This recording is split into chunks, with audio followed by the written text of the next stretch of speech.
Yate, may isang manlalaro ng Minecraft. Siya ay naglalakad sa isang malayong mundo, naghahanap ng village para magpahinga. Gabi na noon, at ang ulan ay hindi tumitigil.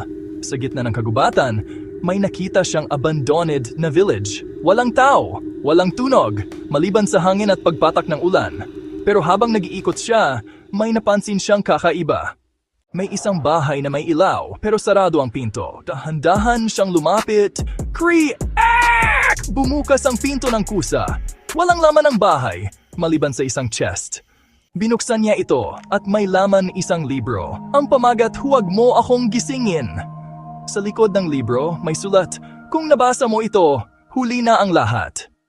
Bigla na lang siyang nakarinig ng iyak mula sa kabilang kwarto.